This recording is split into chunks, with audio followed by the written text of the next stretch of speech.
चलिए आज के वीडियो में समझते हैं कि परमाणु का मॉडल। तो परमाणु का मॉडल कैसे है और कैसे दिया, और ये भी समझेंगे कि इलेक्ट्रॉन का खोज, प्रोटॉन का खोज, न्यूट्रॉन का खोज कैसे हो गया, और परमाणु को जो मॉडल दिया रदरफोर्ड ने जो दिया है, रदरफोर्ड का मॉडल ये कैसे गलत हो गया, ये सारे हम समझते हैं।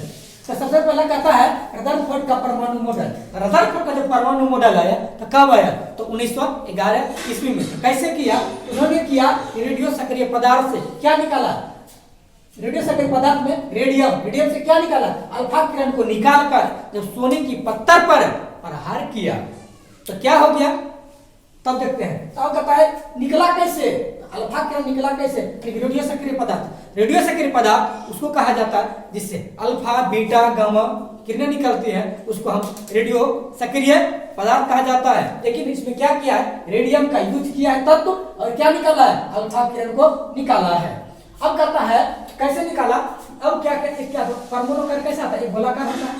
जब ये क्या था, परमाणु का आकार गोलाकार होता है। इन्होंने क्या किया, अल्फा किरण को प्रवाहित किया, अल्फा किरण को क्या किया, इस पर क्या हो, प्रवाहित किया।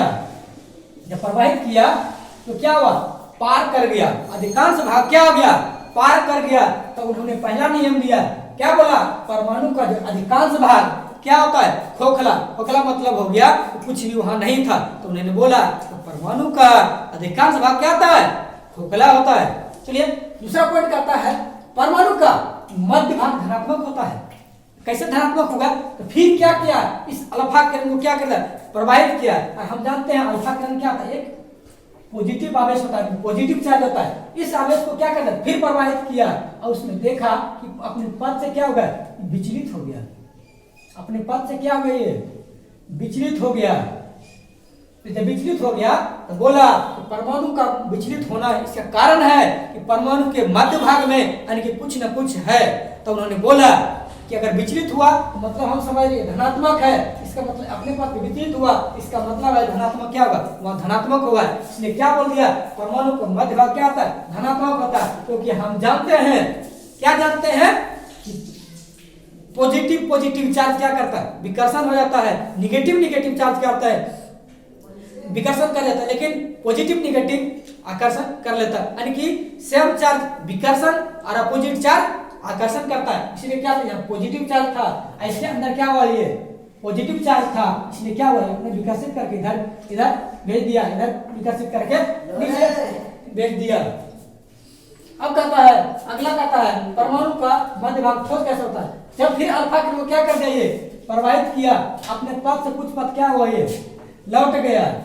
जब क्या किया कि परमाणु का जब अल्फा किरण को प्रवाहित किया, अपने पद से क्या हुआ, कुछ लौट गया। इसलिए बोला किसका मतलब है, तब फिर कुछ न कुछ है। जब कुछ न कुछ है तो इसे बोला परमाणु का जो मध्य भाग न्यूक्लियस जिसको बोल रहे हैं, ये क्या हो गया, इसका मतलब है ठोस है।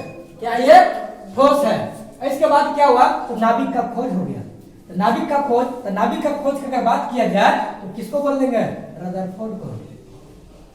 तो नाभिक का जो खोज हो गया, इसके बाद खोजा कौन, रदरफोर्ड ने बोला कि नाभिक का क्या है, परमाणु को जो अंदर है कुछ न कुछ है, तो उसे बोल दिया, क्या बोल दिया, एक नाभिक बोल दिया। तो अब समझते हैं परमाणु का मॉडल दोष कैसे हो गया, दोष कैसे हो गया। लेकिन उससे पहले आप समझो थोड़ा सा कि इसका खोज कैसे हो गया। दोष तो हुआ ही, लेकिन ये भी समझते खोज कैसे हो गया, नाभिक का खोज हो गया। तब इन्होंने आया, एक और वैज्ञानिक आया, जे थॉमसन ने। तो जे थॉमसन ने किया इस परमाणु के अंदर और उसको विस्तार करना स्टार्ट कर दिया, खोखरना स्टार्ट कर, देखना स्टार्ट कर दिया। तो बोला कि अरे कुछ ना कुछ है, तो ये निगेटिव ऐसा क्या झलक रहा है, ऐसा चीज क्या झलक रहा है। तो इसके बाद रदरफोर्ड क्या बोला, कुछ ही है, बोला अरे ये तो निगेटिव चार्ज है। तो बोला नहीं, इसका मतलब हो गया कि नेगेटिव चार्ज का खोज हो गया। तो बोला इन जे थॉमसन उछलने लगा, बोला हम भी वैज्ञानिक हो गए। तो ये कब हुआ था, तो 1897 ईस्वी में जब ये नेगेटिव चार्ज की खोज हो गया। तो बोला इसके मतलब फिर क्या क्या है, इन उछलने लगा, इन छोड़ दिया। इसके बाद एक और आया गोल्डस्टीन। तो गोल्डस्टीन ने क्या किया, फिर उस परमाणु के अंदर फिर से क्या करना, उसको विस्तारित करना स्टार्ट कर दिया, वो करना स्टार्ट कर दिया।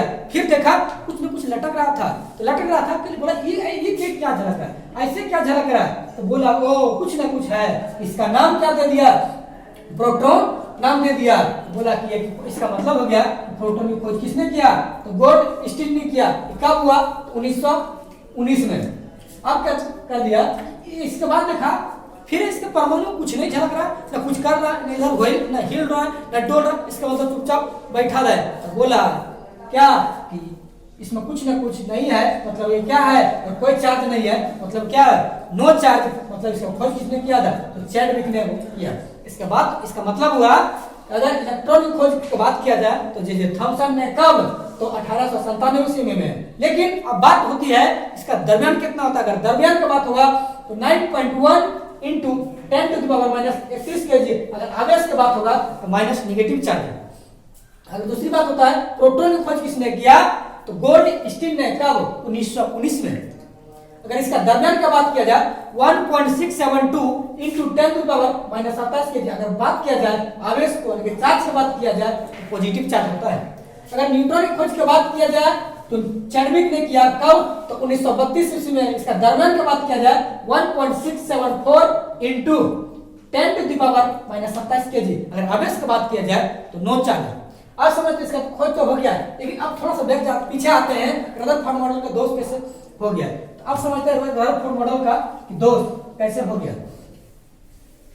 तो इन्होंने पहला पॉइंट दिया, बोला कि रदरफोर्ड के मॉडल में पहला पॉइंट क्या था, जो दोष का कारण था, इन्होंने बोला कि परमाणु जब अपने और चक्कर जब लगाती है, यानी कि चक्कर जब लगाती है, जैसे क्या था, ये परमाणु है, परमाणु के अंदर क्या था, प्रोटॉन प्लस न्यूट्रॉन, ये क्या था, इलेक्ट्रॉन अपने नाभिक और क्या करता है, ये चक्कर लगाता है। जब चक्कर लगाता है तो क्या होता है, ऊर्जा का ह्रास होता है, यानी ऊर्जा में क्या था, कमी होता है। इसका मतलब हुआ जब ऊर्जा का जब ह्रास होगा, इसका मतलब है इलेक्ट्रॉन क्या आता है, अपनी नाभिक में गिर जाएगा।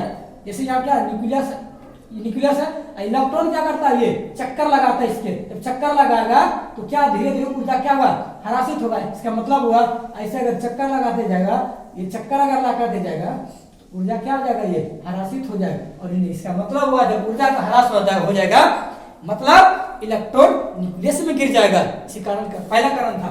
और दूसरा कारण क्या था, इलेक्ट्रॉन का उचित स्थान नहीं दिया था, यानी कि इलेक्ट्रॉन के बारे में इसका अच्छा से जानकारी नहीं दे पाए। यानी कि इसका मतलब इन्हें बताया कि इलेक्ट्रॉन क्या था, ऊर्जा का ह्रास नहीं होता। ह्रास क्या होता है, जब अपने पथ से दूसरे पथ में जाता है तब ऊर्जा का ह्रास होता है। लेकिन जब अपने पथ पर चक्कर लगाता है ऊर्जा का ह्रास नहीं होता है।